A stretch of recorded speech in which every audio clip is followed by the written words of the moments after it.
ಇನ್ನೊಂದೆಂತಪ್ಪ ಅಂದರೆ, ಇವಾಗ ನಮ್ಮದು ತಪ್ಪಿದೆ ಅಂತ ಬ್ಲೇಮ್ ಬಂದರೂ ಕೂಡ ಇನ್ ಕೇಸ್ ನಾವು ಕೊಟ್ಟಿರೋ ಪ್ರೂಫ್ ಯಾವುದು ಸಾಕಾಗೋದಿಲ್ಲಪ್ಪ, ಇವರೇ ತಪ್ಪು ಮಾಡಿದ್ದಾರೆ ಅಂತ ಅಂದ್ಕೊಳ್ಳಿ. ಒಂದು ತಿಳ್ಕೊಳ್ಳಿ, ಟ್ರೈಲರ್ ರಿಲೀಸಿಗೆ ಆಗಲಿ, ಟೀಸರ್ ರಿಲೀಸಿಗಾಗಲಿ, ಪ್ರಮೋಷನ್ಗಾಗಲಿ ಯಾವುದಕ್ಕೆ ಯಾವ ಬೇರೆ ಆರ್ಟಿಸ್ಟ್ ಅವರನ್ನು ಕರೆದದ್ದು ಇಲ್ಲ, ಟೆಕ್ನಿಷಿಯನನ್ನು ಕರೆದದ್ದು ಇಲ್ಲ. ಇನ್ನೊಂದು, ಇಷ್ಟೊಂದು ಮೂವಿ ರಿಲೀಸಿಂಗ್ ಟೈಮಲ್ಲಿ, ಪ್ರಮೋಷನ್ ಟೈಮಲ್ಲಿ ಪೋಸ್ಟರ್ ಹಾಕ್ತಾ ಇದ್ದಾರೆ, ಎಷ್ಟೊಂದು ಪೋಸ್ಟರ್ ಬಂದಿದೆ, ವಿಡಿಯೋಸ್ ಬಂದಿದೆ. ಒಂದರಲ್ಲಾದರೂ ಬೇರೆ ಆರ್ಟಿಸ್ಟ್ಗಳನ್ನು ಟ್ಯಾಗ್ ಮಾಡಿದ್ದು ನೋಡಿದ್ದೀರಾ? ಟ್ಯಾಗ್ ಕೂಡ ಮಾಡಲಿಲ್ಲ. ಎಲ್ಲಾದರೂ ನಮ್ಗಳ ಹೆಸರನ್ನು ನೋಡಿದ್ದೀರಾ? ಎಲ್ಲೂ ಹೆಸರು ಕೂಡ ಬರಲಿಲ್ಲ.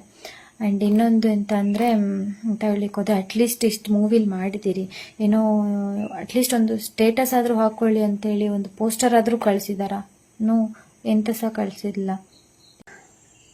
ನಂಗೆ ಗೊತ್ತು, ಆಲ್ಮೋಸ್ಟ್ ಈ ನ್ಯೂಸ್ ನೋಡಿದವರೆಲ್ಲ ಈಗ ನಮ್ಮ ಕ್ಯಾರೆಕ್ಟರ್ ಬಗ್ಗೆ ದಯವಿಟ್ಟು ಅಳಿಬೇಡಿ. ಯಾಕಂದರೆ ಮೀಡಿಯಾದಲ್ಲಿ ಇವಾಗ ಹೊರಗಡೆ ಅಲ್ಲಿ ಒಳಗಡೆ ಎಂತಾಗಿದೆ ಅಂತ ನೋಡುವಷ್ಟು ಪೇಷನ್ಸ್ ಇಲ್ಲ. ಈಗ ಮೋಸ್ಟ್ ಆಫ್ ದ ಜನರದ್ದು ನಾನು ಕಮೆಂಟ್ ನೋಡಿದೆ, ನಂಗೆ ಖುಷಿ ಆಯಿತು. ಎಂತಕ್ಕಂದರೆ ಹೆಚ್ಚಿನ ಜನ ಸಪೋರ್ಟ್ ಮಾಡ್ತಾ ಇದ್ದೀರಿ, ಥ್ಯಾಂಕ್ ಯು. ಬಟ್ ಒಂದು ಹೇಳ್ತೇನೆ, ಯಶ್ ಅಮ್ಮನಿಂದ ಯಾವುದೇ ತೊಂದರೆ ಆಗಲಿಲ್ಲ.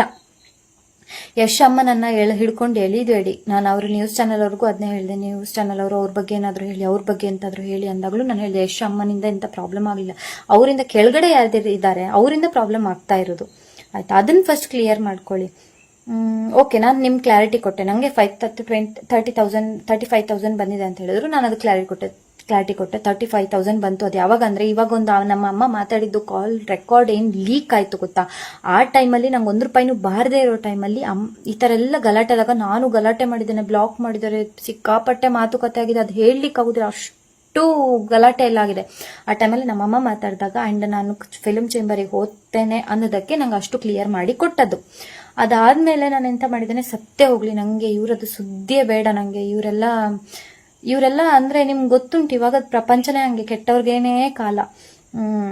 ಇವರೆಂತಾದರೂ ಮಾಡ್ಕೊಳ್ಳಿ ಅಂತೇಳಿ ನಾನು ಹಾಗೇನೆ ಬಿಟ್ಟದ್ದು, ಆಯ್ತಾ? ನಂಗೆ ಇವಾಗ ರೀಸೆಂಟಾಗಿ ಓಕೆ, ನಂಗೆ ಗೊತ್ತಿಲ್ಲ, ವಿಷಯ ಗೊತ್ತಿಲ್ಲ ಹೆಂಗೆ ಲೀಕ್ ಆಯಿತು ಅಂತೇಳಿ. ಒಂದಿನ ಇದರಲ್ಲಿ ಬರ್ತಿದೆ ಇನ್ಸ್ಟಾಗ್ರಾಮಲ್ಲಿ, ನನಗೆ ಆಡಿಯೋ ಲೀಕ್ ಆಯಿತು ಅಂತೇಳಿ. ಅದು ನೆಕ್ಸ್ಟ್ ಡೇ ಗೊತ್ತಾಗಿದ್ದು ನನಗೆ, ಆ ದಿನ ಗೊತ್ತಾಗಲಿಲ್ಲ. ನೈಟ್ ಅಪ್ಲೋಡ್ ಆಗಿದೆ, ನಿಮ್ಮ ಅಮ್ಮ ಮಾತಾಡಿದ್ದು ಅಂತೇಳಿ. ನಂಗೆ ನೋಡಿ ಖುಷಿ ಆಯಿತು. ನಾನು ಹೆದರ್ಕೊಳ್ಳೋಂಥದ್ದು ಎಂತ ಇಲ್ಲ, ಯಾಕಂದರೆ ನಾನು ಕಳ್ಳಿ ಎಲ್ಲ, ನಾನು ತಪ್ಪು ಮಾಡಲಿಲ್ಲ, ಇನ್ನೊಬ್ರದ್ದು ಕಿಡ್ನಿ ತಿನ್ಲಿಕ್ಕೆ ಹೋಗಲಿಲ್ಲ, ನಾನು ಎಂತ ಸಹ ಇಲ್ಲ, ಇದೇ ಮಾತಾಡಿದ್ದಲ್ವ. ಸೊ ಖುಷಿ ಆಯಿತು. ಬಟ್ ನಾನು ಅಕೌಂಟಿಗೆ ನೈಟ್ ಒಂದು ಮೆಸೇಜ್ ಹಾಕ್ತೇನೆ, ಆಯಿತಾ? ನೋಡಿ, ನೀವು ಯಾರೋ ಗೊತ್ತಿಲ್ಲ, ಥ್ಯಾಂಕ್ ಯು ಸಪೋರ್ಟ್ ಮಾಡ್ತಾ ಇರೋದಕ್ಕೆ, ಬಟ್ ಈ ಥರ ಫೇಕ್ ಅಕೌಂಟ್ ಕ್ರಿಯೇಟ್ ಮಾಡಿಕೊಂಡು ನನ್ನ ಆಡಿಯೋ ಲೀಕ್ ಮಾಡಬೇಡಿ. ಇದರಿಂದ ನಂಗೆ ನೆಕ್ಸ್ಟ್ ಪ್ರಾಬ್ಲಮ್ ಆಗ್ಬೋದು. ಇವಾಗ ಎಲ್ಲರೂ ಥಾಟಲ್ಲಿ ಎಂತ ಬರ್ತದೆ, ಸ್ವರ್ಣನೇ ಅಕೌಂಟ್ ಕ್ರಿಯೇಟ್ ಮಾಡಿಕೊಂಡು ಸ್ವರ್ಣನೇ ಮಾಡ್ಕೊಂಡಿದ್ದಾಳೆ ಅಂತೇಳಿ ಬರ್ತದೆ, ಹೌದಾ?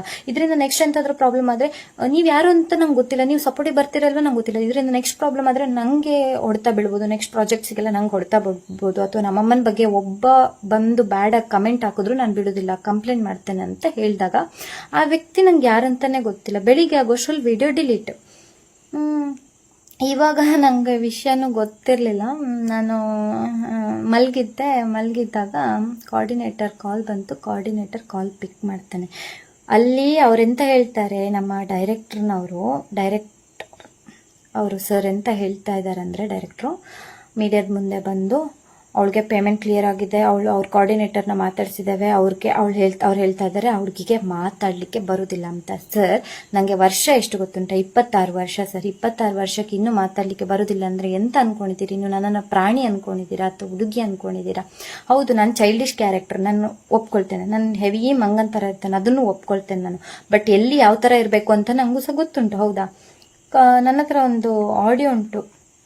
ಇವ್ರು ಮಾತಾಡ್ತಾರೆ, ಯಾರು? ರಘು ಸುವರ್ಣ, ನನ್ನ ಕೋಆರ್ಡಿನೇಟರ್. ಅವರಲ್ಲಿ ಹೈಡ್ ಮಾಡಿಟ್ಟಿದ್ದಾರೆ, ನಾನು ಬಾಯ್ಬಿಟ್ಟೆ ಹೇಳ್ತೇನೆ, ನಂಗೆ ಎಂಥ ಹೆದರಿಕೆ ಇಲ್ಲ ಅಂತ ಹೇಳ್ತಾರೆ. ಅಂದರೆ ಹುಡುಗಿಗೆ ಮಾತಾಡ್ಲಿಕ್ಕೆ ಬರೋದಿಲ್ಲ. ಆಡಿಯೋ ಕೇಳ್ಕೊಂಡ್ರೆ ಪ್ರತಿಯೊಬ್ಬರು ಹೇಳ್ತೀರಿ ನೀವು ಮಾತಾಡ್ಲಿಕ್ಕೆ ಬರೋದಿಲ್ಲ ಯಾರಿಗೆ ಅಂತ. ಒಂದು ಹುಡುಗಿ ಹತ್ರ ಹೆಂಗೆ ಮಾತಾಡಬೇಕು ಅಂತಲೂ ಗೊತ್ತಿಲ್ಲದೆ ಇರೋ ಥರ ಮಾತಾಡ್ತಾರೆ. ಪೇಮೆಂಟ್ ಕೇಳಿದ್ದಕ್ಕೆ 1 ನಿಮಿಷ ರೀ, ನಾನು ಎಂತ ಹೇಳ್ತೇನೆ, ಅವ್ರ ಹತ್ರ ಹೇಳ್ತೇನೆ, ಸರ್ ನಂಗೆ ವಿಷಯ ಗೊತ್ತಿಲ್ಲ. ಇಷ್ಟೊಂದು ಟೈಮ್ ಆದಮೇಲೆ ಅವ್ರ ಹತ್ರ ತುಂಬ ಗಲಾಟೆ ಆಗಿದೆ, ಸಿಕ್ಕಾಪಟ್ಟೆ. ಆ ವ್ಯಕ್ತಿ ಬರೀ ಕೋಆರ್ಡಿನೇಟರ್ ಚಾರ್ಜ್ಗೇನೆ ಇದು ಮಾಡ್ತಾ ಇದ್ದಾರೆ ಹೊರತು ನಮ್ಗಾಗಿರೋ ಪ್ರಾಬ್ಲಮ್ ಬಗ್ಗೆ ಮಾತಾಡ್ತಾ ಇಲ್ಲ, ನಂಗಾಗಿರೋ ಪೇಮೆಂಟ್ ಪೆಂಡಿಂಗ್ ಬಗ್ಗೆನೂ ಮಾತಾಡಲಿಲ್ಲ ಅವರು. ಸೊ ನಾನು ಇದೆಲ್ಲ ಕೇಳಿದಾಗ ಅವ್ರೆಂತ ಅಂದರು, ಇವತ್ತೆಂತ ಕಾಲ್ ಮಾಡಿದ್ದೀರಿ ಅಂದಾಗ, ಎಂತ ಸರ್ ಎಂಥ ವಿಷಯ ಕಾಲ್ ಮಾಡಿದ್ದು ಅಂದಾಗ ಎಂಥದೋ ಹೇಳಿ ಕಾಲ್ ಕಟ್ ಮಾಡಿದ್ದಾರೆ. ಆಮೇಲೆ ಅಗೇನ್ ನಾನೇ ಕಾಲ್ ಟ್ರೈ ಮಾಡಿದೆ. ಸರ್ ಎಂಥ ವಿಷಯ ಕಾಲ್ ಮಾಡಿದ್ರಲ್ಲ ಅಂದಾಗ ಡೈರೆಕ್ಟ್ರಿಗೆ ಕಾಲ್ ಮಾಡಿದ್ಯಾಮ್ಮ ಅಂತ ಹೇಳ್ತಾರೆ. ಡೈರೆಕ್ಟ್ರಿಗ ನಾನು ಎಂತಕ್ಕೆ ಮಾಡಬೇಕು ಅಂದೆ. ಅದೇನೋ ವಾಯ್ಸ್ ಲೀಕ್ ಆಗಿದೆ, ನಿಂದು ಕಾಲ್ ರೆಕಾರ್ಡ್ ಎಲ್ಲ ಯಾರಿಗೆ ಕಳಿಸಿದೆ? ನನ್ನ ಕಾಲ್ ರೆಕಾರ್ಡ? ಯಾವ ಕಾಲ್ ರೆಕಾರ್ಡು ಅಂದೆ. ನ್ಯೂಸಲ್ಲೆಲ್ಲ ಬರ್ತೀನಿ. ನಂಗೆ ದೇವ್ರಾಣೆಗೂ ಹೇಳ್ತೇನೆ, ನಂಗೆ ವಿಷಯನೇ ಗೊತ್ತಿಲ್ಲ. ನಾನು ಸ್ಕ್ರೀನ್ ಮುಂದೆ ಡ್ರಾಮಾ ಮಾಡ್ತಾ ಇಲ್ಲ. ಐ ಸ್ವೇರ್, ನನ್ನ ಆ್ಯಕ್ಟಿಂಗನ್ನ ದೇವ್ರ ಥರ ನೋಡುವವಳು, ತುಂಬ ಇಷ್ಟಪಟ್ಟು ಆ್ಯಕ್ಟಿಂಗ್ ಮಾಡುವವಳು. ನಾನು ಅದ್ರ ಮೇಲೆ ಆಣೆ ಮಾಡಿ ಹೇಳ್ತೇನೆ, ನಂಗೆ ವಿಷಯನೇ ಗೊತ್ತಿಲ್ಲ ನ್ಯೂಸಲ್ಲಿ ಬರ್ತಾ ಇರೋದು. ನಾನು ಆರಾಮಾಗಿ ಮಲಗಿದ್ದೇನೆ.